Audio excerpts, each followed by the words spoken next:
Ya, tapi kalau menurut saya sih sangat layak teman-teman untuk membeli produk itu. Nah, yang T2 Pro atau T2 Max yang dengan resolusi 256, sebaiknya sih menurut saya pakai barang ini aja. Dan harganya pun sangat affordable. Yang sudah penasaran atau pingin beli, wajib nonton sampai habis. Halo semuanya teman-teman, kembali lagi bersama dengan kami di channel Daya Karya Makassar. Nah, di video kami yang sebelumnya, yang ini nih, kita sudah review produk dari Thermal Discovery ini dengan tipe DTD219BC. Nah, kali ini kita akan membuat video tutorial ya, cara penggunaan tombol dan fungsi-fungsi menu pada thermal ini. Teman-teman yang sudah penasaran atau pingin beli, wajib nonton sampai habis, jangan di skip ya. Oke, nah teman-teman, cara penggunaannya ini seperti ini ya. Teman-teman tekan tombol power yang ada di sebelah kiri unitnya ya. Kemudian tutup lensanya dibuka.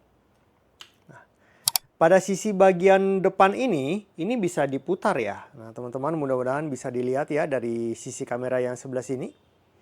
Nah, ini bisa diputar nih. Nah, seperti itu. Jadi teman-teman atur dulu jaraknya sampai dia fokus ya. Nah, karena lensanya ini adalah 19 mili, jarak yang bisa dibaca minimum ya, ini kurang lebih sekitar 5-6 meter ya, minimum ya, minimum. Jadi kalau di bawah itu gambarnya akan buram atau tidak jelas seperti itu. Nah, kemudian pada tombol sebelah kiri ini, di bawahnya tombol power ini ada tombol kamera. Ini kalau ditekan, dia akan berkedip seperti ini. Nah, itu artinya gambarnya sudah diambil, dan jika ditekan cukup lama, dia akan merekam ya, time running seperti ini nih. Ya, oke. Nah, kemudian pada sisi tombol yang ini rotari ya, bisa diputar. Kalau diputar, dia akan otomatis zoom ya, atau digital zoom. Nah, digital zoomnya ini sampai 4 kali seperti itu.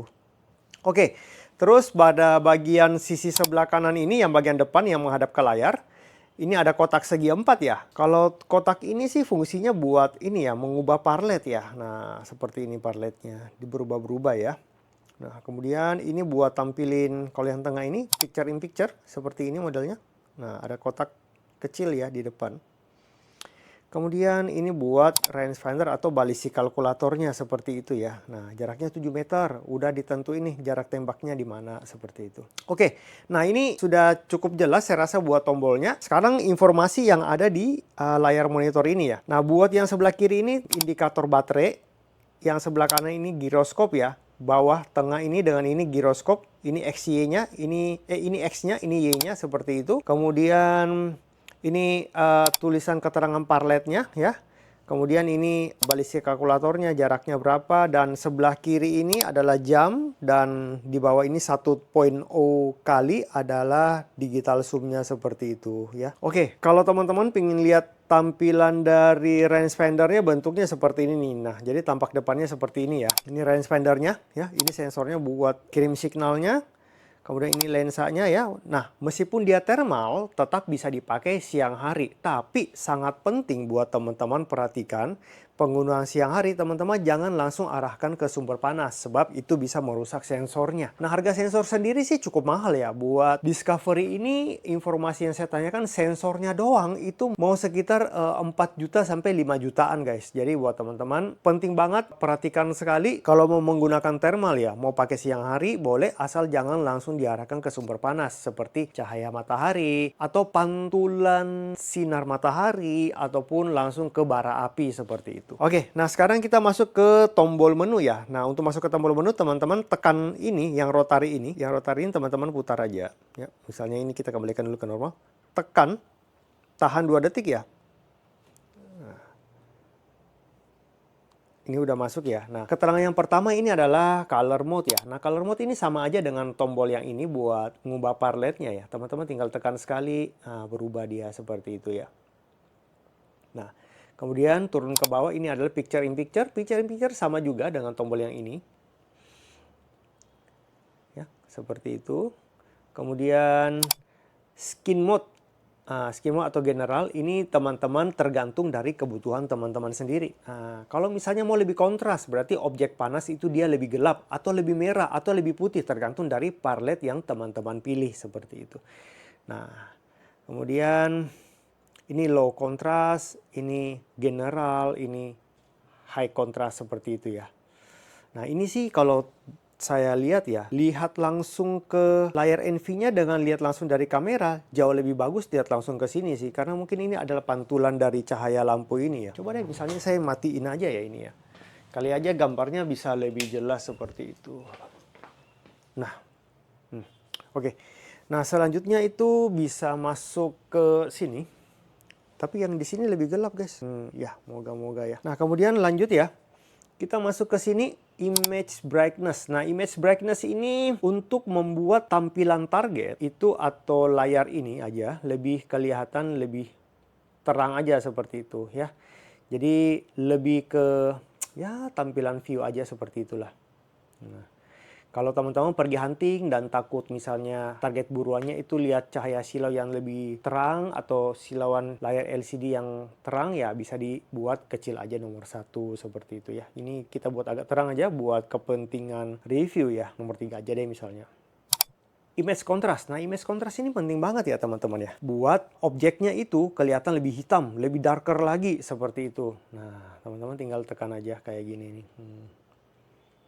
Nah, ini saya sih settingnya di 5 ya, seperti itu ya. Teman-teman boleh setting terserah settingnya berapa seperti itu. Hotspot tracking ini otomatis mencari sumber panas ya. Nah, karena di depan ini tidak ada sumber panas, jadi dia goyang aja di sebelah kanan bawah seperti itu. Tapi kalau ada sumber panas, misalnya saya taruh tangan saya ya, mungkin tidak jelas tangan saya karena terlalu dekat, nanti dia akan bergeser sendiri tuh. Nah, seperti ini ya. Oke. Kemudian image correction manual atau automatic seperti itu. Jadi teman-teman bisa pilih-pilih aja kebutuhannya apa, manual, automatic, atau background. Nah, kalau background itu biasanya kalau teman-teman di rumput atau di hutan bisa pakai mode seperti ini. Kalau enggak juga enggak apa-apa, pakai yang manual aja bisa. Enggak ada jauh beda sih, enggak ada jauh beda. Depth Pixel Correction. Nah, ini buat kalau misalnya di layar LCD-nya itu teman-teman lihat ada bintik hitam. Seperti itu. Atau bintik putih. Nah, ini bisa buat perbaikin correction pixelnya pada layar LCD-nya ya. Seperti itu. Nah, jangan digoyangin, nanti dia otomatis akan pindah sendiri. Reset sendiri ya. Seperti itu. Capture. Jadi, caranya seperti ini teman-teman. Tekan aja. Sorry ya. Tekan. Ini tekan tombol capture aja untuk koreksi. Nah, seperti itu. Nah, teman-teman lihat misalnya ada di mana nih titik koreksinya. Misalnya, oh titik koreksinya yang perlu dikoreksi ini nih. Misalnya yang titik di sebelah kiri ini misalnya ya. Oh di sini nih depth pixelnya ya, tinggal di seperti ini aja. Nah, baru tekan tombol kamera lagi seperti itu. Nah, ya. Oke.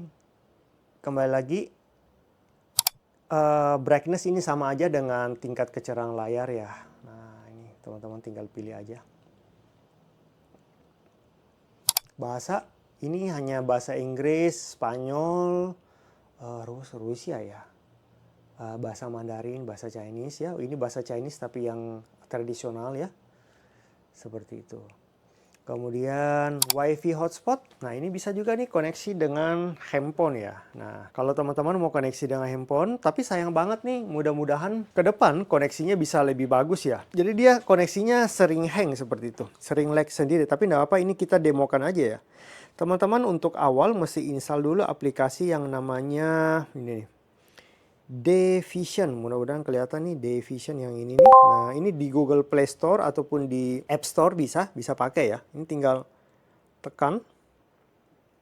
Oke, jika sudah langsung masuk ke sini. Ini saya turunin ya. Manual setting. Nah, langsung connect aja. Access device. Jadi apa yang ditampilkan di situ akan muncul di sini seperti itu ya. Nah, seperti itu. Cuma ya tampilannya kadang-kadang dia sering putus sendiri. Moga-moga aplikasi selanjutnya yang dibuat upgrade-nya itu lebih bagus saja. Oke, kemudian ini buat remote Bluetooth. Nah, remote Bluetooth ini penggunanya seperti ini teman-teman. Jadi di setiap paket penjualannya dilengkapi dengan remote Bluetooth seperti ini ya. Mudah-mudahan kelihatan nih yang di sini nih. Nah, ya. Nah, jadi pada saat dinyalakan remote Bluetooth-nya, ini pada sisi sebelah sini ini ada tombolnya nih. yang ini ya, mudah-mudahan kelihatan. Nah ini saya dorong ke atas, jadi dia otomatis langsung connect Bluetooth ya. Pada saat saya tekan, ini layarnya langsung berubah jadi warna biru ya. Nah pada saat saya tekan tombol zoomnya yang bawah ini, dia akan otomatis nge-zoom ya, seperti ini. Ya. Kalau misalnya mau pakai ballistic calculator, tinggal tekan ini aja. Jadi nggak usah lagi repot-repot tekan yang ini, tapi langsung tekan ini aja. Nah, udah langsung ya. Oh, jaraknya 6,8 meter, jarak targetnya di sini seperti itu. Oke, ini bisa dipakai juga ya. Nah, baterainya pun menggunakan baterai yang banyak dijual di pasaran ya. Nah, ini ntar ya, saya buka dulu. Nah, baterainya pakainya baterai CR230. Kelihatan? Nah, ini banyak sih jual. Kita jualnya sih kalau nggak salah harganya 15.000 per papan ya. Satu papan isi 5 nih, murah banget. Selebihnya itu kita masuk ke yang lain lagi. Jadi udah ada Bluetooth buat remote ya, keren banget. Ini kalau mau otomatis standby mode, nah bisa nih. Nah, mau 30 menit mati sendiri, boleh. 60 menit mati sendiri, boleh. 90 menit dan seterusnya. Kalau mau mati manual, ya boleh juga. Seperti ini. Kemudian waktu dan tanggal. Nah, waktu dan tanggal, ini teman-teman bisa set manual. Akan tetapi pada saat penggunaan, begitu awal kami penggunaan ya, ini udah kami langsung masukin baterainya, itu langsung tanggalnya dan waktunya itu udah tanggal hari ini. Jadi sepertinya di dalam unit ini udah ada BIOS-nya ya. Udah ada BIOS, udah ada baterai BIOS, jadi dia otomatis update waktu dan tanggalnya seperti itu. Kemudian masuk ke image. Nah, teman-teman kalau mau lihat gambar di sini boleh nih. Misalnya, oh ini yang tadi nih ya. Kemudian yang sebelum-sebelumnya yang kami ada buat review yang ini nih. Nah, seperti itu ya. Kemudian coba kalau kemudian buat video, boleh juga nih. Nah, teman-teman mau lihat rekaman videonya. Nah, seperti ini ya. Atau kalau teman-teman ingin lihat rekaman yang sebelum-sebelumnya kami buat, misalnya yang mana yang inilah. Nah. Ya. Jadi semuanya dikontrol dalam satu device ini ya. Nah, buat ini IMU calibration atau biasanya yang kalau di merek lain itu bilangnya gyroscope ya, gyroscope. Nah, jadi dia ini seperti ini. Pada awal mula teman-teman dapat lihat ya, ini ke kiri 1,6 derajat, ke atas 0,5 derajat ya. Nah ini begitu dikalibrasi, dia akan, bentar ya, dia akan kembali ke 0 seperti itu. Ya, 0 dan 0.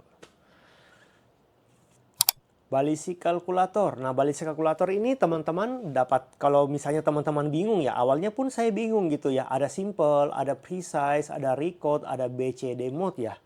Nah, ini teman-teman cukup pakai yang simple aja.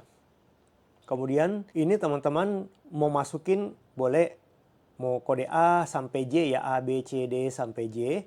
Nah, ini teman-teman terserah mau masukin yang mana. Misalnya kalau teman-teman pakai beberapa jenis peluru boleh. Misalnya, oh tipe A itu saya pakainya misalnya Barracuda Match. Nah, nanti kemudian tipe B saya pakainya peluru yang lebih berat, misalnya GSB Monster. Tipe C saya pakainya Slug 18 dan seterusnya seperti itu ya. Jadi tipe A ini kami masukin,